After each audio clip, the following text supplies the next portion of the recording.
What are the most important SEO tips for the current state of SEO? That's a question that a whole lot of people have, primarily because of the major changes Google has made, the Google Penguin and Panda updates over the past couple of years. Particularly about a year ago is when the biggest change that I saw with my own websites happened, and that's when they changed the how they look at anchor text, and they started wanting more natural anchor text. And that's our first point right here, which we'll get into. And it is the most important, in my opinion, change that has happened. There are several other things that you do have to take into account, several other things that have changed, but this is the primary one. And if you do this wrong, you're just going to ruin the SEO potential of your site. So in this video, I'm going to try to explain the most important aspects of SEO these days, what's going to hurt you, and what's going to help you. All right, so as you can see here, natural anchor text and distribution, links from diverse trusted sites, on-page factors that are important, and frequent updates and regular promotion. So that's what we're going to go over that at the highest level in this video. So the first point is natural anchor text and distribution. This is the most important change. So this is something that you definitely need to pay a lot of attention to. If you get this wrong, you're going to hurt the ranking potential of your site in Google. You do not want to over-optimize. You want the anchor text distribution to be as natural looking as possible. And to do that, you need to have your brand and URL up there. I'm not going to get into percentages. I'll probably throw a few out here and there just as suggestions, but the percentages, and if you look at different sites that rank out there, you're going to find varying percentages of brand saturation, URL saturation, keyword saturation, obscure, etc. But for the most part, the brand and URL, different versions of the URL, should be the most used anchor text for your website. All right, so don't over optimize with your primary keyword, with any keywords. There should be more brand and URL anchors than anything else. All right, so that's number one. Make sure that happens.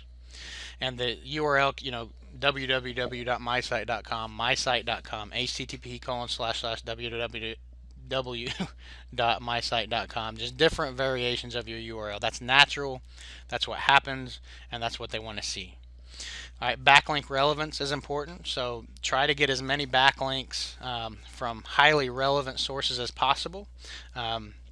This isn't something that in reason is going to hurt you, but the more relevant the backlinks are, the better. Unless the backlinks are just completely 100% irrelevant, all the time. That's probably not a good thing. But backlink relevance, the more relevant, the better. Do not overuse the keywords, and this is the primary thing right here. Previous to about a year or so ago, I don't remember the exact date, you could use your primary keywords 90% of the time, and you could rank for that keyword. I mean, that's how you did it. You just got a whole lot of backlinks using whatever keywords you want to rank for, and you could rank for just about any low to moderate competition keyword. Can't do it anymore. Don't do it anymore. You will almost never rank for your keywords if you do that. So the keywords you want to rank for should be a low percentage. Less than 10% most of the time. If you use EMDs, and I'll go ahead and get into that here, skip down to that, EMDs can use the URL keyword more. We have seen that, and it's because it kind of ties into the brand. So if you have a keyword as the EMD, and EMD is an exact match domain, so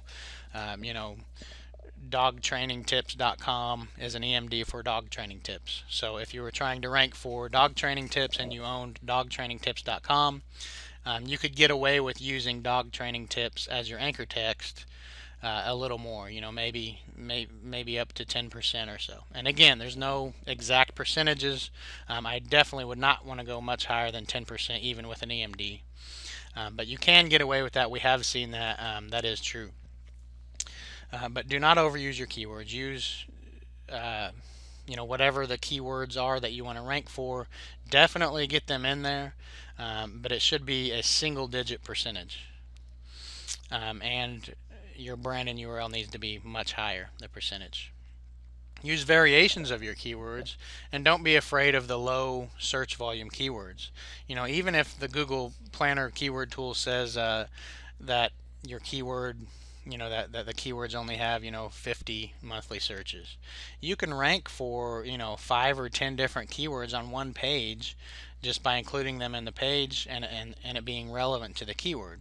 So use different variations, and getting just a handful of backlinks using those low search volume phrases in there, and that's going to associate a whole range of keywords with that page or the root of that website.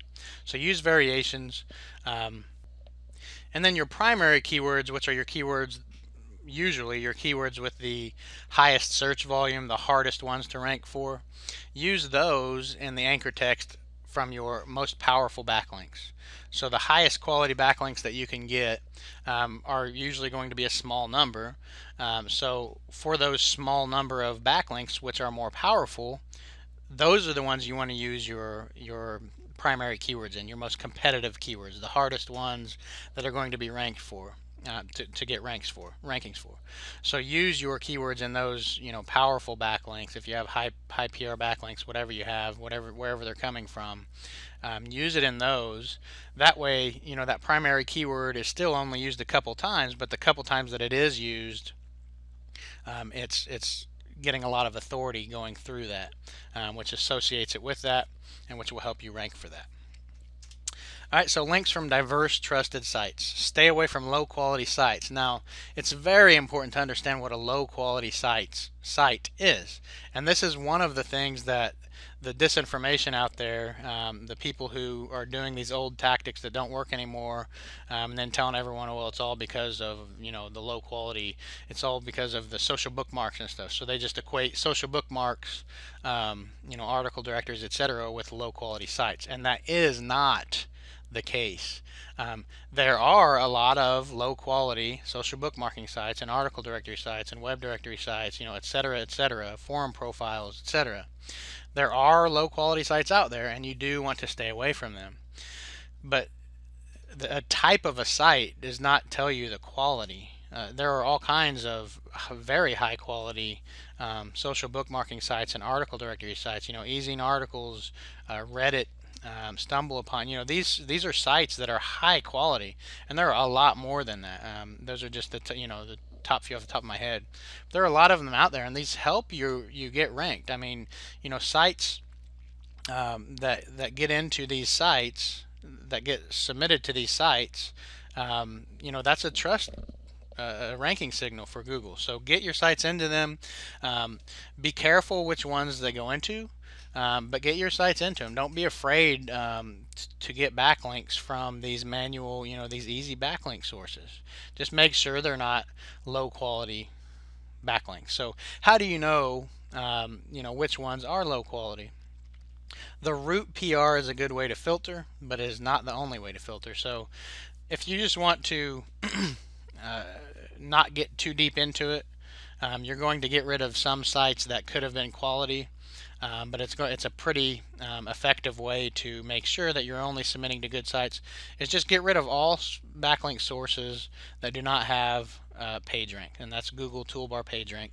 It's not the most perfect picture of authority, but in general, if Google has a problem with a site, it's not going to have any PageRank. It's not going to give it any Toolbar PageRank. So if you're only submitting to sites that have a root PageRank of at least one, then for the most part, you're going to stay away from those low quality sites that will hurt you. And the root PR is the homepage. So, reddit.com is the root. See what the page rank of that is. It's high. If you get your list of whatever the sites you want to submit to, and then you just filter out all of them that don't have PageRank. Now there are other ways to look at that. Just going to the website, seeing the popularity of it, seeing the professionalism of it. Is it just a plain basic thin site, then okay, you probably shouldn't submit to it. Does it have a whole lot of social media activity, etc. So those are things that will tell you whether it's a legitimate site or not. And obviously, if you can tell that there's a whole lot of activity, if it gets a lot of traffic, maybe there's comments on something, whatever, then that will be a good indicator that it's a good quality site that you should, get a link from. Um, a lot of that is just, the eye of the beholder. You can get, a deep analysis, look at the backlinks and everything else, but for the most part, that's not really necessary. So just looking at the root PR is a good way to do that. Easy backlink sources like article directories or social bookmarking sites are still valuable, getting low to moderate competition keywords ranked. So we just talked about that. And then social signals are not a ranking signal, and that's a big misconception. A lot of people believe that they are a ranking signal. They are not. They are, in many cases, related. If a site gets high rankings, then it's probably going to have, depending on the niche and the demographics and a few things, but a lot of times it will have a lot of social activity. But Matt Cutts has come out a few times and just straight said that social signals are not a ranking signal in Google.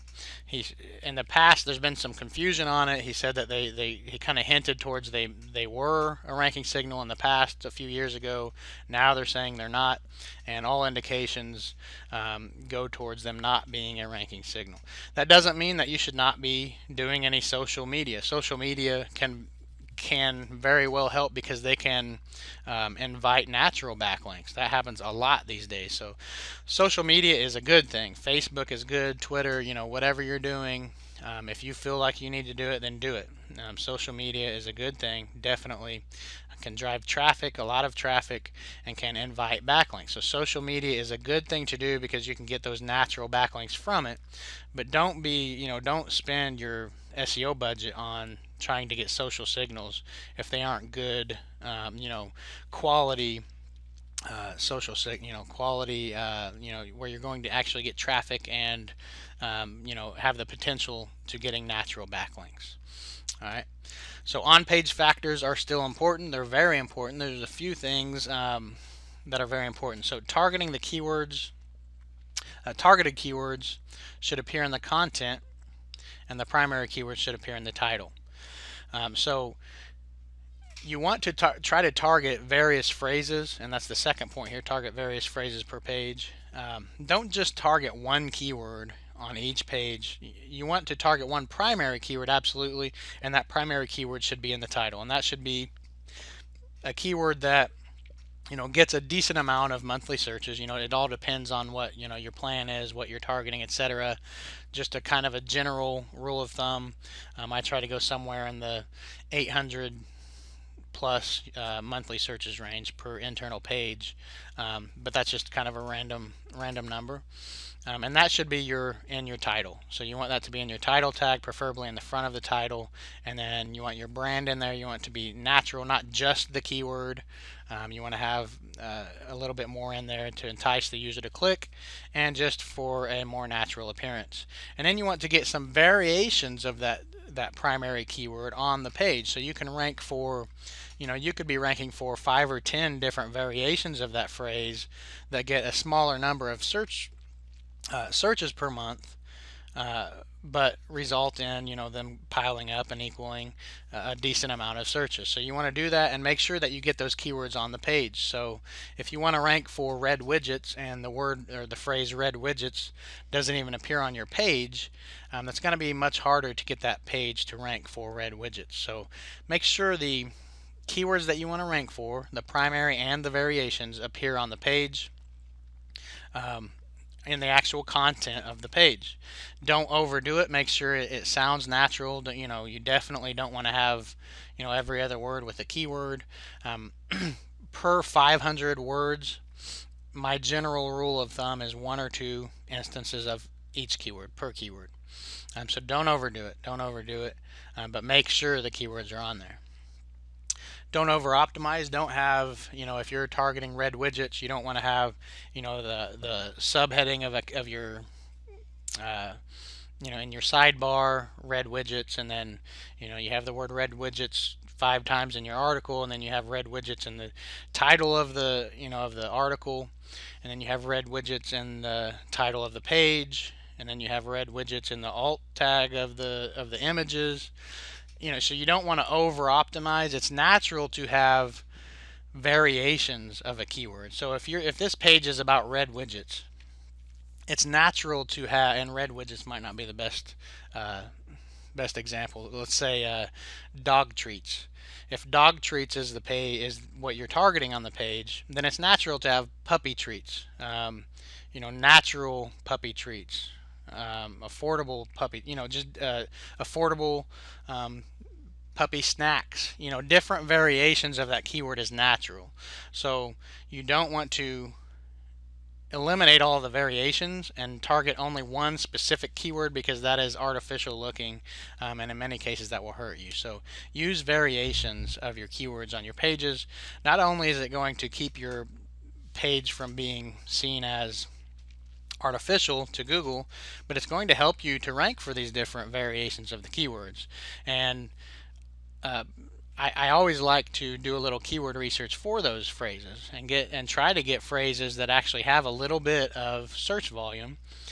So if I am going to rank for these phrases, I'm at least going to get a little bit of search volume from that, and again, that can add up.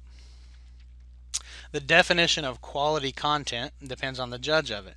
So Google cannot and does not manually view every page on the internet. And that's another big thing that a lot of people don't understand. They think that Google, they have manual reviewers, so if my articles aren't just awesome, then they're never going to rank. That's not true. There are millions of pages out there on the internet, and Google absolutely does not and cannot review every single one of them with a human. In most cases, your content is never going to be seen by a Google reviewer. That doesn't mean just go out and throw slop content out there. The better your content is, the quality of it, the better. The better chances you're going to have of natural backlinks coming in, and the better that the content is going to convert into whatever you want it to convert into, an ad click or whatever. So quality content does matter. It is important. It is good, but don't think that you can't get a page ranked unless you have handwritten, perfect content that's going to just blow someone's mind. You can have content out there. The content doesn't even have to be 100% unique. You want your content to be unique. You don't want it to be copied. Definitely, if your site's full of copied content, if it's completely copied, you're not going to rank at all, most likely. But you can have, a certain percentage of your articles can be not unique. I mean, it's just a fact. We have sites out there ranking just with article builder content, which is mostly unique content, but it's not 100% unique content. We have sites ranked on the front page of Google with 100% content from that. So content does not have to be 100% mind-blowing, awesome content like Google wants you to believe it has to be. Is it good to have, mind-blowing, awesome, viral content? Absolutely. But, let's face it, you can't come up with content like that every day. So just this point is really just more of a, don't worry too much about it. Try to get good content out there as much as possible. But if you can't, in this particular niche or whatever, then don't worry about that. You can still get a page ranked. Frequent updates and regular promotion. Update every week or so with new content. That's my general rule of thumb. And again, that's kind of a broad suggestion. There are sites that rank that haven't been updated for months.